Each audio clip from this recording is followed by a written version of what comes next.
naitwa Askofu Daktari James Barnaba Masi, askofu wa 9 wa Kanisa Anglikana Tanzania, Dayosisi ya Masasi. Dayosisi ilianzishwa mwaka 1926 na ambayo mwaka huu wa 2026 kunako mwezi wa Septemba tutaadhimisha miaka 100 tangu kuanzishwa kwake. Mimi ni askofu wa 9 katika miaka hiyo 100 tunayoiendea. Na katika hiyo miaka 100 kinakusudiwa nini hasa kufanyika? La kwanza, jambo kubwa la namna hiyo ni la kumshukuru Mungu. Kwamba Injili imehubiriwa, lakini Masasi ikatengwa kama sehemu ya utawala unaojitegemea. Na kwa sababu hiyo kwa miaka 99 kuelekea miaka 100 ni wazi kwamba Mungu ameonekana kwenye maeneo mengi. Lakini pia kanisa lipo kuwa nuru kwa maana ya kuhubiri Injili. Na katika miaka hiyo tunamshukuru Mungu kwamba imani ya Kikristo imeendelea kuwekeza watu wengi wamehubiriwa, wengi wameelimishwa, lakini wengi wametibiwa kupitia hospitali zetu, taasisi za elimu na taasisi za afya. Kwa vyovyote vile tunayo mengi ya kumwambia Mungu asante kwamba pamoja na kupokea Injili na eneo la utawala likatengwa mwaka 1926, lakini bado Injili kwa maana ya kumwezesha Kristo na mtu wa Masasi kujielewa na kujitambua katika eneo la afya na elimu na imani imeonekana vizuri sana. Katika miaka yote 99 hiyo linaonekana kanisa kubwa hapa Masasi. Kanisa hili haswa lilijengwa na kwa mikono ya Wakristo wenyewe au kulikuwa na nguvu nyingine? Ningeweza kusema wakati imani inapoanza kupokelewa kwa mara ya kwanza, hasa katika kipindi hicho, watu walikuwa na amori sana. Na kwa sababu hiyo kanisa lilijengwa na nguvu, kwa maana ya nguvu kazi ya Wakristo wakati huo. Lakini pia kulikuwa na msaada wa fedha zilizotoka katika kanisa la watakatifu wote kule Oxford, Uingereza. Kwa hiyo kwa vyote vile ilikuwa ni sehemu ya msaada wa wenzetu, lakini pia nguvu kazi ilikuwa ya Wakristo wenyeji. Katika miaka yote 99 hiyo kuna mambo muhimu yaliweza kutokea. Kuna wakati makasisi wa Anglikana walikamatwa na walipelekwa huko Lukuledi na baadaye waliweza kutoroka. Tukio hilo katika miaka hiyo 99 mnalionaje? Siku zote imani inapita kwenye changamoto nyingi. Na kwa sababu inapita kwenye changamoto nyingi, si tu kwamba mapadri walikamatwa, lakini tunajua ya kwamba wangoni nao walituvamia hapo Mkomaindo, wakaiba vifaa vya ibada, wakavipeleka Songea. Na miaka ile ya mwanzo kabisa mwaka na 20, padri mmoja mzungu alikuwa anaitwa William Kamai Kopota akiongozana na wenyeji wa Masasi waliondoka kwenda kuvifuata vifaa vya ibada vilivyoibiwa na kunyang'anywa na wangoni kule Songea Ruvuma. Na kwa sababu hiyo tunaweza tukaona kwamba siku zote imani ya Kikristo ikisimama itasumbuliwa tu. Adui hata nyamaza kimya. Kwa hiyo kama hatasumbua imani za watu, atasumbua na majengo ya watu na vifaa vilivyotengwa kwa ajili ya kumwabudu Mungu. Kwa hiyo sisi tunahesabu kama ni sehemu ya mapito katika safari ya kumtumikia Mungu. Katika miaka yote hiyo 99 kama ulivyosema kwamba kulikuwa na maendeleo yaliyotokeza na matukio mbalimbali. Kulikuwa kuna watu kama kina Canon Samuel Sehoza. Huyu bado anakumbukwa? Samuel Sehoza bado anakumbukwa, lakini sana anakumbukwa katika Dayosisi ya Tanga, ambayo kwa kweli zamani ilikuwa Dayosisi ya Zanzibar na Tanga. Na wengi wa huku hawamsikii sana na hasimuliwi sana kwa sababu so far hakuhudumu sana maeneo ya kwetu. Alihudumu maeneo ya kule Tanga. Kwa hiyo ukizungumza habari ya Samuel Sehoza, kwa vyote vile ni kumbukumbu na ni simbo na ni alama tosha ya umisionari, lakini ya utumishi uliotukuka katika maeneo yale ya Uziguani na Usambara na Ubondei pia. Si miaka mingi sana ulifanya matembezi kutoka Sindano kuja kanisa kuu hapa. Lakini safari ile wewe bado unaikumbukaje? Moja kati ya jambo ambalo ninaweza nikaendelea kulikumbuka ni safari ile ambayo ilichukua zaidi ya masaa 6-7 hivi, ambayo tulitembea kilomita karibu 65 mpaka 67 kwa miguu kutoka kijijini kwetu. Na nakumbuka kwa sababu tulipata sapoti ya vijana na watu wazima walioniunga mkono kutembea, si tu kwa sababu ya mazoezi, lakini waliunga yale maono yetu ya kwamba tutembee, tupate pesa zitakazotusaidia kuanzisha taasisi kwa maana ya shule ya wasichana ambayo ni boarding kule na Masakata. Kwa hiyo ninakumbuka kwamba ilikuwa historia ya jambo lile, lakini pia tuliweza kuzalisha fedha zisizopungua milioni 68 ambazo hizo zimekuwa sababu ya ujenzi wa shule kuanza pale. Ni kweli hatujafungua kwa sababu ujenzi siku zote una changamoto, kufuata taratibu za serikali za ukaguzi, lakini pia za usajili, lakini shule ile imejengwa kwa maana ya kwamba madarasa yote yamejengwa, nyumba za walimu 3 zimejengwa, dormitory imejengwa, lakini pia bwalo linaendelea kujengwa na jengo la utawala limejengwa na kukamilika. Kwa hiyo pamoja na hayo, kwa maana ya majengo tukaweza kusema karibu 80% ya majengo yameshakamilika. Lakini kukamilika kwa majengo ni kitu kingine na kupata usajili kulingana na taratibu za serikali ni kitu kingine. Na hivi karibuni umekadiriwa ukisema kwamba umetimiza miaka 33. Hii miaka 33 ni ya nini? Ni kweli, ilipotimu mwaka jana Disemba 8, 2025, nilitimiza miaka 33 tangu nilipopadrishwa. Tulipadrishwa hapa katika kanisa kuu la Mariamu Mbarikiwa Disemba 8, 1992. Kwa hiyo 2025 Disemba 8 ikawa tunatimiza miaka 33 ya upadri. Na hata nilipopata nafasi ya kualikwa kwa wenzetu masista wa Ndanda Ndolo pale, kwangu mimi ilikuwa ni kama sehemu ya kuwajoin wao, kumshukuru Mungu kwa ajili ya wao kutimiza miaka ile 75 ya wao tangu wamekuwa shirika, lakini pia na mimi kumshukuru Mungu kwamba katika miaka hiyo 75, 33 ndani yake mimi nimehudumu kama padri.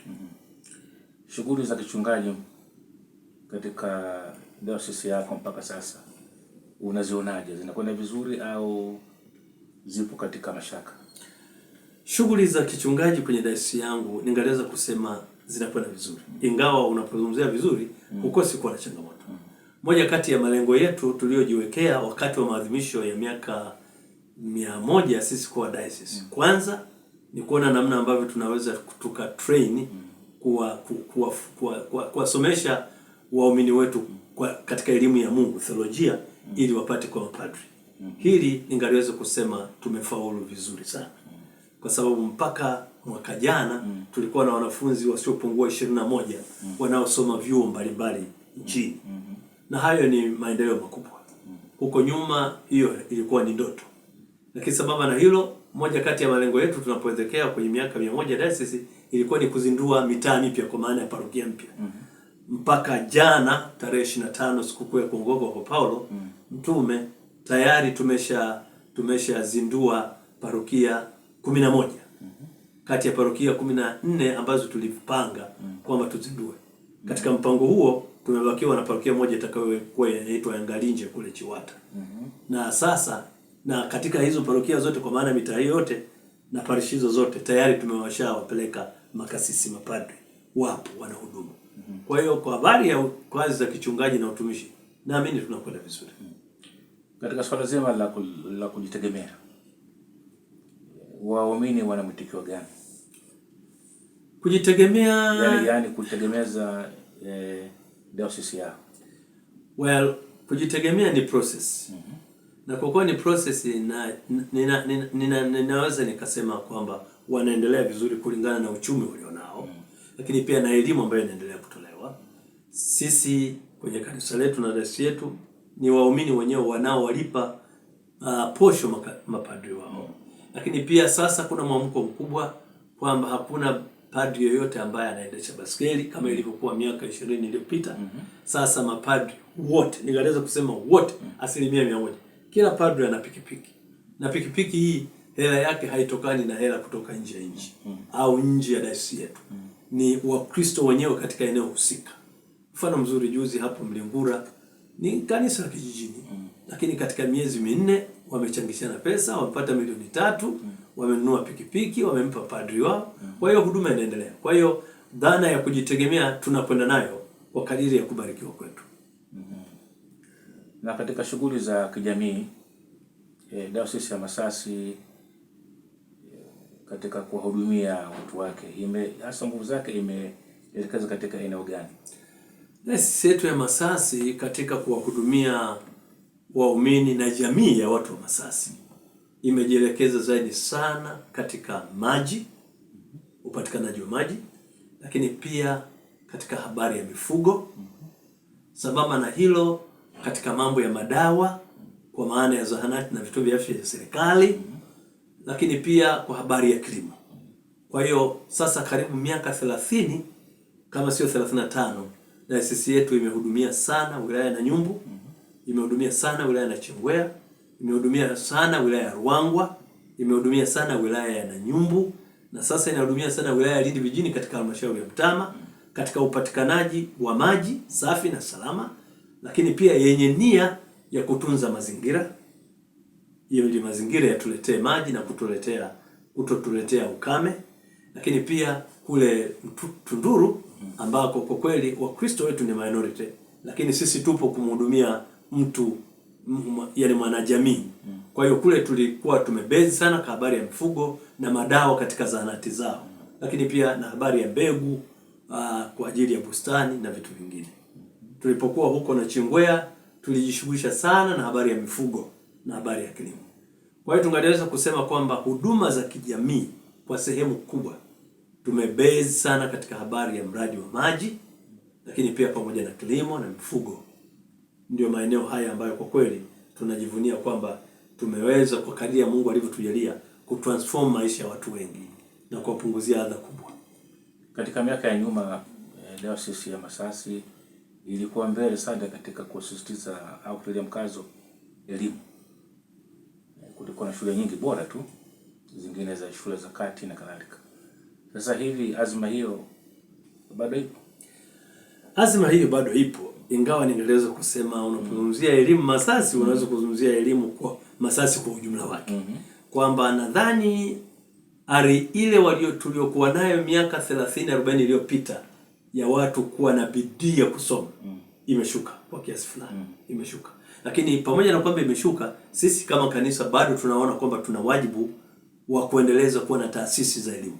Na hiyo ndio maana tumekuwa na maono ya kuanzisha sekondari ya wasichana kule Masakata, lakini pia tunayo shule ya sekondari ya wavulana kule Rondo seminari, ambayo nayo pamoja na changamoto tunazokabiliana nazo, na hasa mara baada ya serikali kuanzisha elimu bure. Kwa hiyo kutokana na uchumi wa watu wa kusini, unaweza kuona kwamba ni wanafunzi wachache sana wanaopeleka wazazi wao Rondo seminari. Lakini pia ni shule bora na ni mzuri. Mahali Rondo ni mahali pazuri pa kusoma, mahali pazuri pa kujifunzia, lakini pia ni mahali pazuri pa kufundishwa. Na hata kwa maana ya matokeo, kwa mfano sasa mwezi uliopita huu tunajua matokeo ya kidato cha pili yametoka. Sisi seminari yetu tumepata division 1 tunao 5 kama sio 7 hivi. Na hatuna division 3. Tuna division 1 na division 2. Kwa hiyo tunafanya vizuri. Lakini bado tuna haja ya kuendelea kuwa na wanafunzi wa kutosha, kwa sababu kwa vyovyote vile Rondo ni mahali pazuri pa kujifunzia na ni mahali pazuri pa kufundishia pia. Katika swala hilo la elimu, katika wilaya ya Masasi, wewe kwa maoni yako elimu inapanda, inashuka au ipo katika hali gani, na mtazamo wako kama haikuboreka tufanyeje? Labda tunaposema elimu kwa sasa ni tofauti na elimu ambayo ungezungumza miaka 30 iliyopita. Kwa nini? Miaka 30 iliyopita usingezungumzia mtoto wa miaka 2-3 apelekwe shule. Na kama hivyo ndivyo tungeweza kusema basi elimu inaongezeka, inapewa thamani, kwa maana ya kwamba watoto kutoka day secondary school wanapelekwa shule. Lakini kwa uhalisia, ukiacha hiyo dhana nzima ya kuwapeleka watoto kwenye day na primary, bado elimu kwa maana ya kuleta impact inayotazamiwa inashuka. Na inashuka, yako mambo ambayo yanapelekea kushuka kwa elimu. Uchumi wa mahali sio mzuri sana. Mazao yetu sisi na uchumi wetu sisi na uwezo wa kifedha unategemea kilimo. Na kilimo kina mazao makubwa mawili, korosho na mbaazi. Na kwa sababu hiyo mwaka wenyewe ambao unaweza watu wakalima korosho wakavuna, bado bei haikidhi matakwa ya mtu na mahitaji yake, hii ikiwa ni pamoja na kulipa ada ya wanafunzi.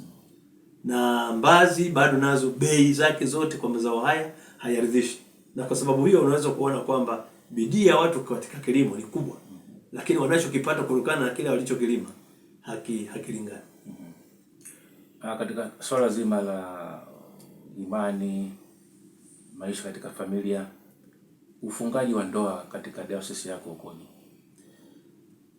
Ningaliweza kusema sio kuridhisha.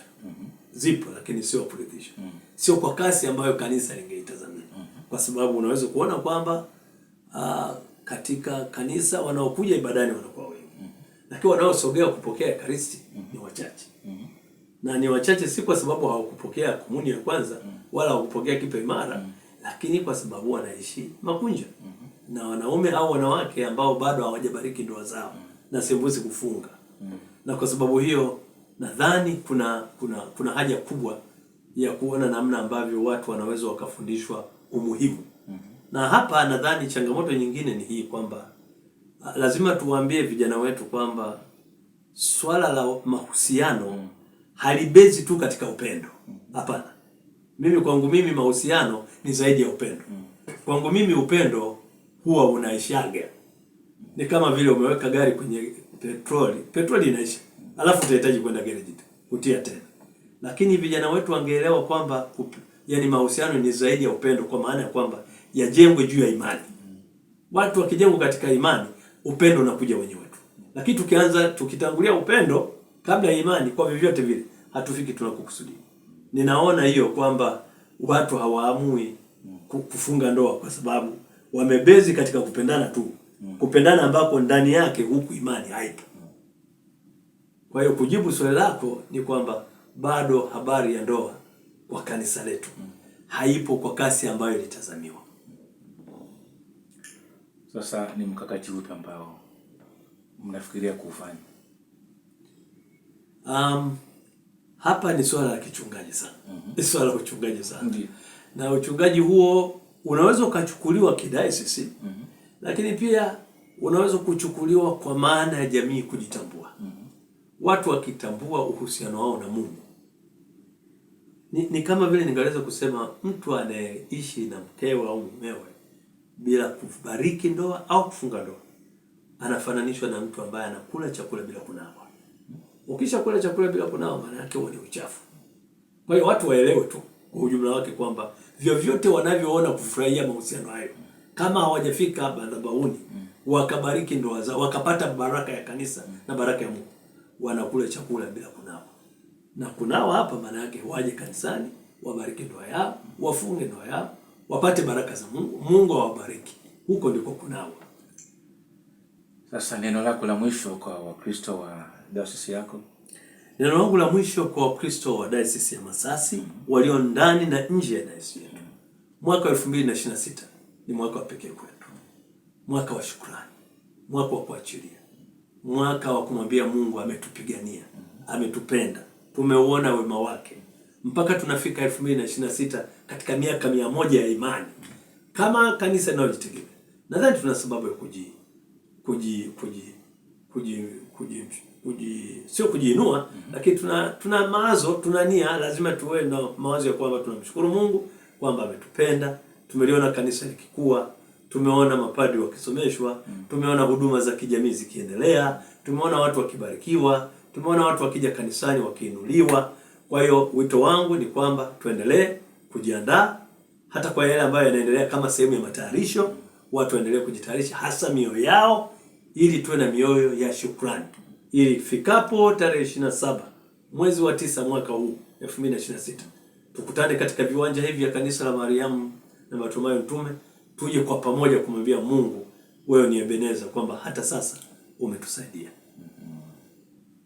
Basi kwa wale ambao wamekuwa wakitusikiliza wangependa kujua tena huyu anayeongea alikuwa ni nani?